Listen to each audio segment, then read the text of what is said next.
Olá, boa tarde. Hoje é 1/11/2023. Eu estou aqui para mostrar para você algo que Jesus Cristo falou para os discípulos. Então, o Evangelho vejo Jesus Cristo falando, parte 140.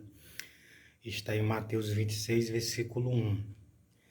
E aconteceu que quando Jesus concluiu todos esses discursos, disse aos seus discípulos. Então, Jesus disse vários discursos, que eram sermãos. Disse aos seus discípulos: bem sabeis que daqui a 2 dias é a Páscoa, e o Filho do Homem será entregue para ser crucificado. Infelizmente, né? Mas era o propósito de salvação para nós, o ser humano.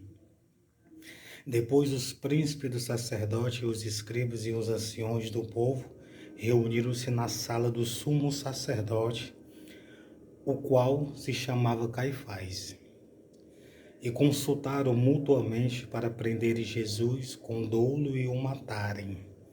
Mas dizia: não durante a festa, para que não haja alvoroço entre o povo. Veja que Jesus era o Salvador, o Senhor e Salvador, estava curando, sarando, libertando, fazendo um propósito de salvação, de Deus, e pegaram ele e o crucificaram e mataram Jesus.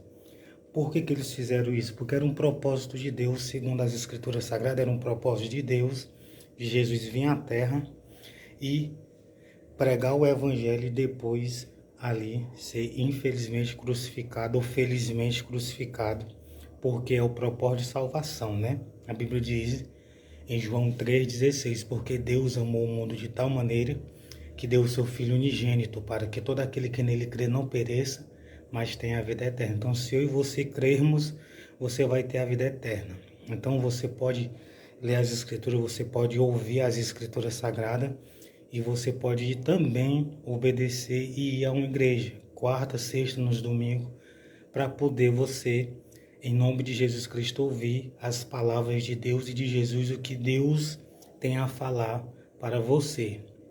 Então veja que Jesus andava curando, sarando, libertando, e eles pegaram Jesus e o crucificaram.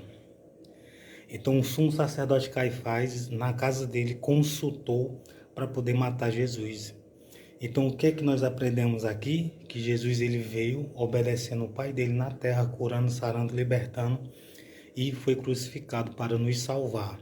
Então todo aquele que crê nele ressuscitará. Então todos aqueles que fazem um bem ressuscitará para a vida eterna, e os que fazem mal ressuscitará para a condenação eterna, segundo o próprio Jesus Cristo, Filho de Deus. Então Deus abençoe você e sua família, que Deus lhe guarde e lhe livre de todo mal.